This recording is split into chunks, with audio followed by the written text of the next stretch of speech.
I did also want to talk about tech worker unions because tech workers have been decimated lately. And so there's a question of, should they be unionizing? So James Baker asked that question over at Socialist Alternative. And I thought it was an interesting article that we should take a look at because, funny enough, I am actually a tech worker who was laid off, but not from one of these big companies, from a smaller organization that ended up a whole other story and situation. But are tech unions even a thing? A coworker asked me this.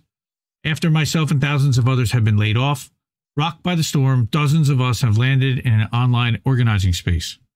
Social justice activism at big tech companies is evolving into union organizing. This brutal round of layoffs may be remembered as a catalyzing event, or it may be a setback, but many tech organizing groups are popping up. Maybe you found yourself in one as well. I haven't, personally. Most tech workers aren't knowledgeable about unions because the existing unions failed to organize tech decades ago. To best understand why unions in tech are necessary, it's important to understand why this is all happening. And this isn't a terribly long article, but I thought, like I said, is really important. Why layoffs? Federal Reserve has been trying to fight inflation by reducing employment for over a year.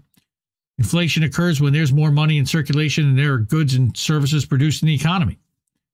And we know that rather than invest massive profits into productivity, the Fed's plan is to activate a Rube Goldberg machine that slows investment, cuts employment, and forces workers to compete over fewer, lower-paying jobs. As Steve Grumbine calls it, austerity is murder. Shout out to Steve. Grumbine mad. Grumbine mad. Sullivan Grumbine mad. Okay. Grumbine. As the recent bank failures portend, these policies may trigger a recession. The R word is being floated around on financial channels, destroying the productivity of the economy instead of growing it, which makes no sense. Layoffs, accordingly, were a choice. Pause. Yes. I mean, this is all. I mean, if we remember the last recession, it involved bailing out large corporations and banks, including the automotive industry, as well as the home loan industry, right? And like all those. Or those called predatory loans? Yes. Right? Like, which credit default was a whole big swaps problem, and then right after that, they decided to make it to where we don't have to ask Congress to do this anymore. We can just do this, and it's been happening. I mean, with quantitative easing, as well as like just recently the SVB bailout, right? SFB, sorry. No, you're right. SVB, Silicon Valley Bank. I mean, they're wondering if recession's going to happen. Maybe if we didn't do the exact same thing we were doing previously, that wouldn't be the case. But anyway, yeah. Saying? So, YepX has heard a rumor that you secretly work for JP Morgan and are a millionaire on Kit from Hardlands Media's payroll. See, we all knew that. Yeah, definitely. So layoffs accordingly, money, obviously. Like we said, layoffs are a choice to protect billionaire profits and wealth rather than invest in our productivity, work, and livelihoods. Austerity is murder. Low interest rates hit tech stocks, hurting billionaire wealth. So the first line of defense was stock buybacks, a way to put money straight into stockholders' pockets and raise stock values by reducing supply. Elon initiated unprecedented layoffs, and executives rushed to pump their stock prices and keep up with Twitter's new trend. And it started even before him. With the money wasted on buybacks, cast doubt on claims of overhiring. For example, Meta reported $6 billion in stock buybacks in Q4 2022 alone, and then laid off 21,000 workers between November and March of this year. $285,000 wasted for each worker laid off. That's years worth of salary that could have been paid for productive workers, handed instead to billionaire stockholders. Part of the issue, though, I will say, is that my guess is that they're probably overstaffed and overhired, and maybe they can find something else for these people to do, but they have to figure that out. And they just don't have anything right now, especially in an economy that is tightening. People are buying less. Dollars are stretching further. Far from being our leadership, executives are captains of pirate ships on the remote seas of high finance. Like Brad says, capitalism is the problem. Workers in every industry, including tech workers, need unions to defend their wages and jobs from these pirates. I think also co-op.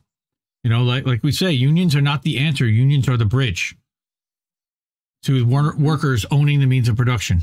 But, you know, Socialist Alternative, which, of course, Shama Sawant is a member of, unions make us strong. So are tech unions even a thing? Yes, they are, in short, but it's still in early days. You know, Google tech workers have organized unions at a number of companies, including NPR, New York Times, Kickstarter, Alphabet, which is Google's parent, and recently Bandcamp. New union campaigns and union-curious organizing groups developing throughout the industry. Kickstarter union organizers produced a podcast, which gives a great history of their union drive. Maybe controlling your own narrative is important. Wow. I don't remember anybody. Oh, that's right. We've been talking about that like for a year. What the actual fuck? That's right, Shama.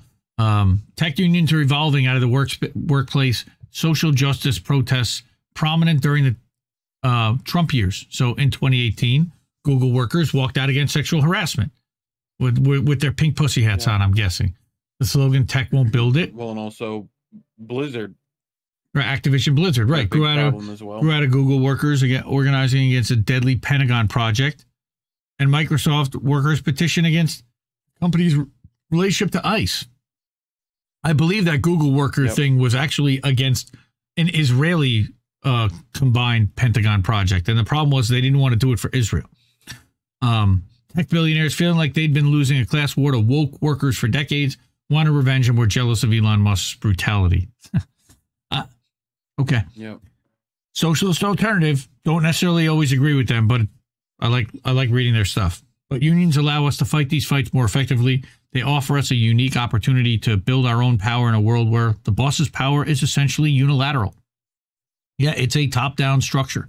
From economic issues like pay to political issues like ICE contracts, unions give workers the power to assert themselves. Sort of. As long as your leadership goes along with what you want to do.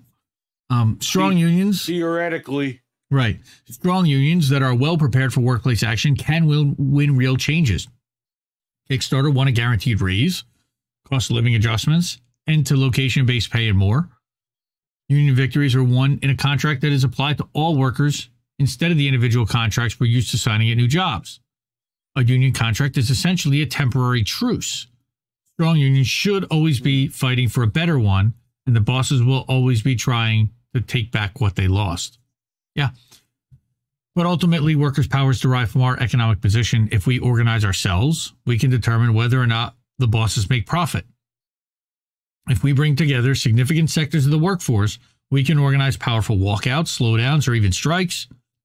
Of course, work stoppages. Yes. Yeah. Mm-hmm. Use your power. Now, work stoppages shouldn't be rushed into. They require serious and democratic discussions among organized workers. They also require a strike fund. Unions are new to the tech industry, and their potential is exciting and untested. The thing is, tech workers, they make a lot of money. In general, even like programmers. So you need a pretty substantial strike fund. Sometimes. Occasionally. It really depends, man. Like you're talking about the average game. No, I'm talking from managers on down. Dev. I'm talking from managers on down. But that's not executives. Then, like you're talking about just over minimum, or like they don't get as paid as well as you think. Like not anymore. Okay. There's a lot more of them now. Like everyone went into college to, well, you're gonna have to code. Well, now that everyone knows how to code, there's not enough like demand for the it's a hellhole from what I hear from my dev friends. So like especially the game dev ones, dude, they're content farms of the worst kind in some respects. Yeah. Blizzard especially. Designer Dave, you know designer Dave? Yes. He was a Blizzard guy and like left before they had that whole shake up over there, and he was like, dude, it was bad. It was like a real toxic work environment. And like most of these games, like especially you're talking about you get paid for 2 seconds of like screen time, really. Like the amount of, and then once the game's out, all the funding's gone. Like you're essentially out of luck. So they pay a ton of people very little amounts of money to do like 1 or 2 things. Well, you know, not Google workers or so Facebook workers or credits. Like what they're saying is imagine how organized tech workers at Amazon could support a unionizing warehouse with targeted web and server outages. Yes. Our unions also need to keep fighting around the political issues that kickstarted this movement. Laid off H-1B workers are threatened with deportation if they don't secure jobs within an extremely tight timeline. And that's really a hard job market right now to do that in. Unions can fight to defend alongside our H-1B colleagues and win protections. The labor movement has a long history of winning important legal reforms through class struggle. And I will say that on every single job application, they ask, would you in the future require any kind of sponsorship? And I guarantee you, if you say yes, that resume is going to the bottom of the pile. Yeah, you're not hired. Tech unions have organized around a number. Most people don't even know what that means. Right? So they just say because they will. But tech unions have organized around a number of demands, and you're probably familiar with the issues at your workplace, but we at Socialist Alternative would like to suggest some demands as well. We have some solutions from people. How about that? That's one of the reasons why I picked this. Some, as mentioned above, have already been won in union contracts, and others would require a much stronger movement than we have today. Some would require challenging restrictive labor laws. Nevertheless, ambitious class struggle demands can help us build a mission statement for the union movement as it grows in our industry. We encourage workers entering into organizing spaces to discuss these demands with the others involved. So what are we talking about? Guaranteed annual raises, regular career advancements. We shouldn't have to shop around just to get our own company to pay us what we deserve. It's insane. Think about how many they hire from without versus hiring from within. People that they've already trained, people who know their product, people who know their culture. And instead they bring in somebody that has to figure this whole thing out, change that culture because they're bringing in somebody else who has outside opinions and their lived experiences, which then molds that culture to adopt to what those people are also doing, when you could have taken the people that were already there and continued to develop them. For sure. That was something that I had a contention with in my last job, or one of my last jobs. And geographic-based pay and forced relocations. Forced relocations, absolutely. Equal pay for equal work. Hey, somebody live in Alabama and somebody live in New York City, they have different economic levels of expense when it comes to rent, when it comes to transportation. And I think that there should be some kind of adjustment for that. I don't know if I 100% agree with that, honestly. Yeah, but they are right. It is the same work. You're doing the same job. It's just that they deem your worth less because you are in an environment that is less. No, it's your market. It's the value of the market that you're based in. If you want somebody in New York, you have to pay more than if you want somebody who's based in Alabama. That's just except there is still minimums to meet, like even there. So of course, well, yes, but making an overall minimum is probably smart. There are about 4 levels. No, there are usually 4 levels, they say, around the country. And from what I've seen, again, I'm applying for jobs, so I have direct experience on this right now. Yeah, is that they have, if you're in San Francisco, it's 1. If you're in New York, LA, or Chicago, it's another. If you're within 100 miles of one of these other major cities, and they list like 20 other major cities, then it's a 3rd level, and anything below that is level 4. Effectively is how they've been doing that. But they also want to suggest that we put in anti-discrimination protections and discipline provisions to protect against sexual harassment and other abuse. I think some of those are already in place in the workplace, but fighting for equality and for more of that is definitely good. I think that does push on some of the right-wingers. They call that the woke side a little bit. But look, everyone needs to feel safe at work. No forced return to work. Hybrid is not the same. All right. Workers should decide for themselves how their teams should organize. And that is, I believe JP Morgan just decided that all their workers are now going to have to come into the office at least 3 days a week versus it was 1 day a week, or maybe it was even, they're going from 3 to 5. They're eliminating, Elon already said everyone has to come. That's the other thing here. Go ahead. Yeah. And I don't know how long he's going to keep that either, because that's just generally impossible to. No one can ever. Not everyone can go to the Twitter headquarters and work from there. So work for businesses for years and years. Necessarily. But it's stupid because people can work from anywhere now. People can work from anywhere. I agree. Especially the last 3 years. The last 3 years proved that. There's a reason why you could have West Coast admin and East Coast admin, because like even though they were working for the same company, like mostly time zones. Remote work is possible.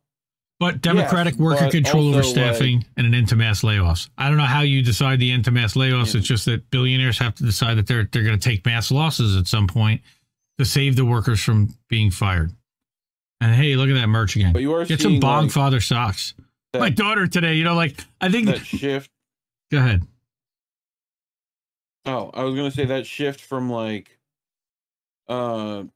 digital from analog situations in the workplace is a big deal coming up, like especially with AI. Like it's going to affect a lot of job situations. So like jobs where you used to have to go into work, you don't have to now, and like that's going to be part of the gig. Yep. And some gigs will offer it and some gigs won't. And which one would you choose? Obviously the one where you don't have to go in. Well, there's only going to be a limited number of those jobs, basically. Yeah. Now, it's really funny. My daughters are like 7, and they're starting to figure it out, I guess, a little bit. Not really, but yeah. Daughter saw a picture of the Bogfather, which I retired about 6 or 7 months ago. She didn't really notice what was in the picture. And she's, what's he holding, Daddy? Is that a microphone? And I just kind of moved on. I didn't even answer the question. We just, what, how's dinner, honey? Like that. That was basically the way. Yeah, I'm loud. Definitely. I'm loud as fuck. Okay. Definitely a microphone. Let me move back, Sal. Let me move that back a little bit because it is like right in my face. You can look at your levels compared to mine. Balance them out a little if you need to. You might have to turn me up in Discord and. No, whatever. Actually, your level looks. Talk again. Talk some more. You're going up test. Yeah, you're a little low, but okay. So you're saying yellow. I'm loud. Let me turn that down a little bit. Yeah, no, you're like at the yellow, and I'm just bouncing into red a little bit. So, all right. Yeah, normally. Hopefully that's better. Bouncing into red is okay. Daddy, why is your mic so loud? No, that's okay. No, we want to get it right. So no, thank you for telling us. Because we definitely want to fix that. Yeah. So, all right.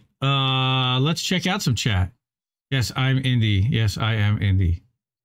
So yeah, I'm loud as fuck. Sorry. I am also just in general in life loud as fuck. So that is the truth. And anybody listening to this that knows me in real life would say, yep. White Hat saying we don't make shit. We don't make shit. Yeah, that's the we ain't found shit. Right. Desert Mantis doing the dishes and enjoying a kombucha. Enjoy. Managers do like to watch Eric and not work nearly enough. So does anyone remember Kinko's? Yes, we do. I'll construct. Yep. So and Dr. Nick.